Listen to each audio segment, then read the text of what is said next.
Hey everyone, it's Chrono from the Headphone Show. Today we're going to be taking a look at the HDA100S, which was introduced in 2016, and it's an open back dynamic driver headphone that, coming in at a retail price of $16.99, it serves not really as a successor, but more as a refresh on Sennheiser's legendary flagship, the HDA100. Let's check it out.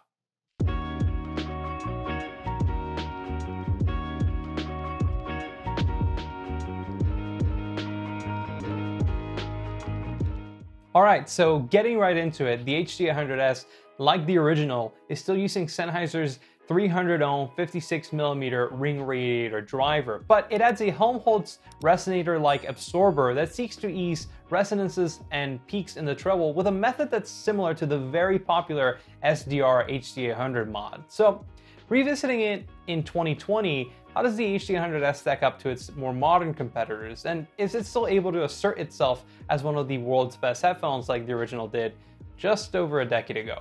Well, we'll talk about its performance in just a minute here, but before we get to that, let's take a look at its packaging and accessories. The HDA100S comes packaged in the nice, large, traditional wood-like case with which Sennheiser has boxed most of its classic headphones.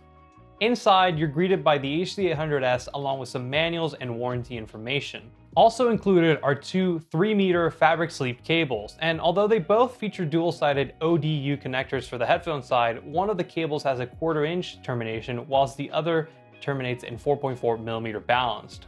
Lastly, with the HDA100S, you'll receive a microfiber cleaning cloth and a USB flash drive that contains a digital certificate of authenticity, as well as a serial number specific diffuse field compensated frequency response measurement for the headphone.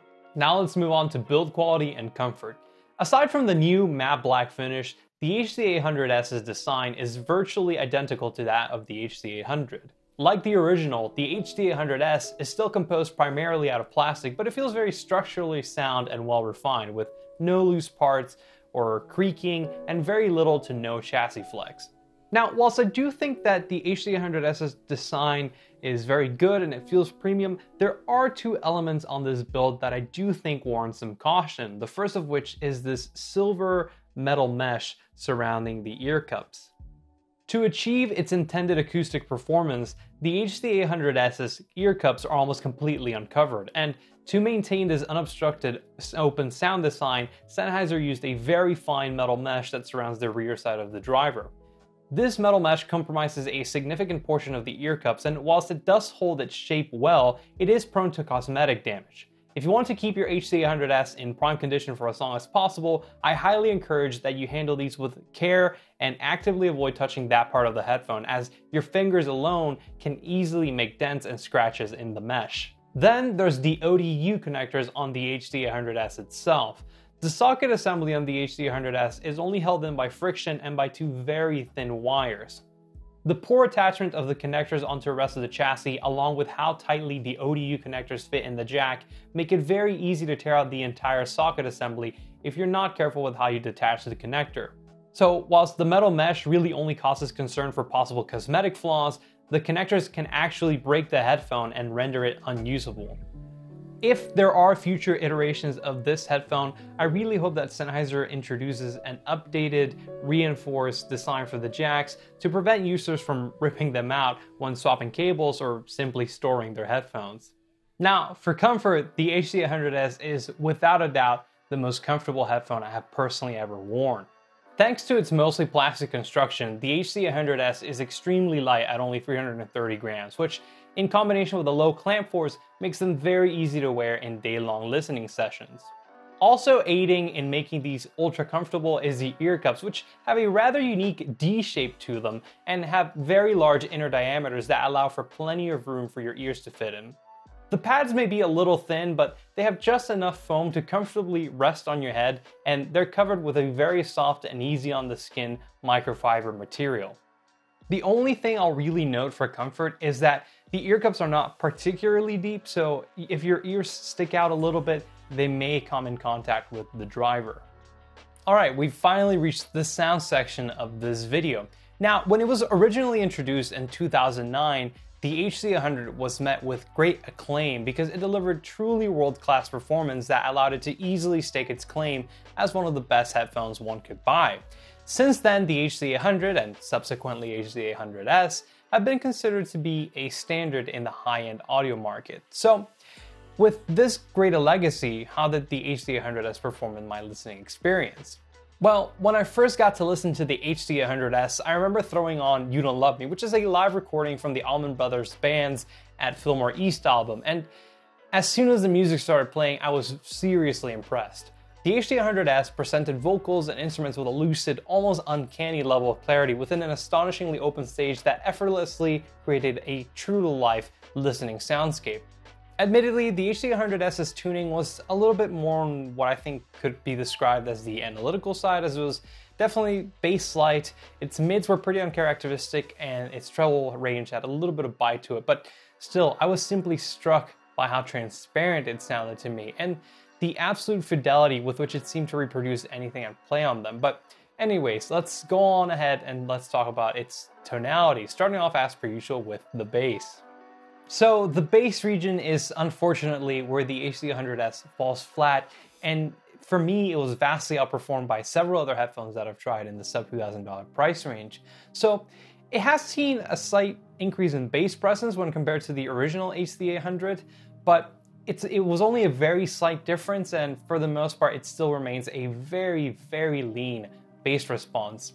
And then for extension, it didn't really strike me as offering the greatest performance either, as to me it sounded as though it rolled off a little bit under 50 Hz, which meant that you weren't getting as much of that really deep sub-bass rumble and depth like you would on some of the HC100S's planar transducer competitors and even some dynamic driver ones. Additionally, the HC100S's bass did not sound to me as those quite as tight or fast and controlled as on headphones like the Odyssey LCD-X or Focal Clear, and those are headphones that are both very close to in price and actually less expensive than the HC100S. Now, overall, the bass still sounded fairly clean and inoffensive to me, but if bass quantity and quality is a priority, then I feel like this region of the HC100S will feel incomplete for some listeners. Actually, before we move on from the bass, I just wanted to mention that even though it's not something that I really heard in my listening experience with the HC100S, there have been some graphs and measurements indicating that that perceived increase in bass presence when going from the HC100 to the HC100S might actually be caused by second harmonic distortion. Again, it's not something that I personally heard, if I'm being honest, but I still thought it was worth mentioning. Moving on to the mids, the HC800S has what is, from my taste and preferences, one of the most accurate mid-range presentations I've heard on a headphone thus far.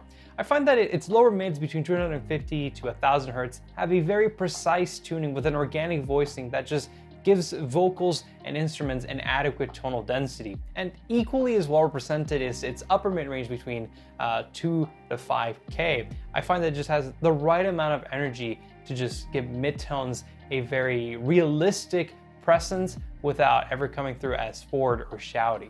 Now, usually I'm very picky about a headphone's mid-range tuning, but there really isn't much else for me to say about the HC100S's mids. They just have a very good tonality that, to me, sounds truly faithful to the material in the recordings that I listen to. Lastly, for tonality, we have the highs, and as I mentioned earlier, Sennheiser added an absorber to the HC100S's driver in order to tame the infamous 6 and 10K treble peaks from the original HC100, which would put off quite a few listeners. So it definitely didn't completely get rid of these elevations, but I do think that Sennheiser did a good job at targeting those specific problematic areas, as I wouldn't describe the HC100S as being anywhere near as harsh in the highs as the original HC100, nor would I say that it's a sharp sounding headphone.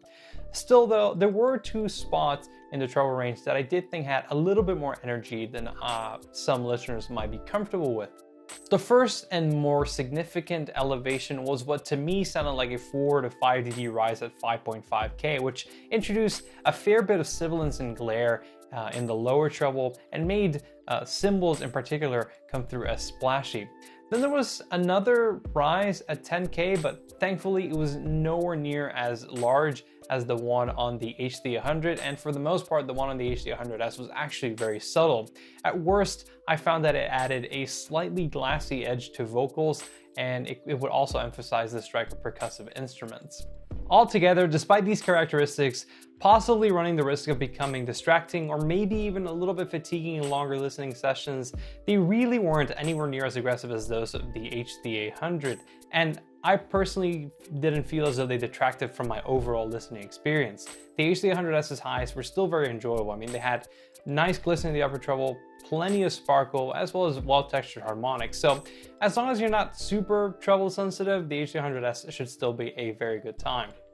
Okay, moving along now to technical performance, let's start off by talking about resolution. And when it comes to detail retrieval, the HD800S is, for me, the best performer I've heard in the category thus far. Whilst its bass response is definitely not as nimble as on other headphones, it's in the mids and highs where the HD100S really shines. So for the mid-range and treble registers, it excels at surfacing all the intricate vocal and instrument tones, giving them a stable structure that conveys a very pristine image of the music. I'd even go as far as saying that with the right tracks, the HD100S's sheer level of clarity makes the headphone feel almost completely out of the way, and it allows you to get lost as you look into the music. Now, for soundstage imaging and layering, the HD100 and HD100S have for a very long time now held the title of Soundstage King, and with very good reason. The HD800 is a remarkably open-sounding headphone with a soundstage that feels wide, naturally spacious, and highly capable when creating a sense of distance. Its staging capabilities are further enhanced by its imaging, which might be some of the best I've heard thus far. When it comes to discerning the directionality and positioning of sound, the HD800S is astoundingly precise. It very easily reveals the location of instruments and sound cues in movies, music, and games. And then lastly, for spatial qualities, there's the HD100S's instrument separation, which does a great job at giving all the different instrument and vocal lines a distinct space of their own in the mix while remaining very coherent and musical.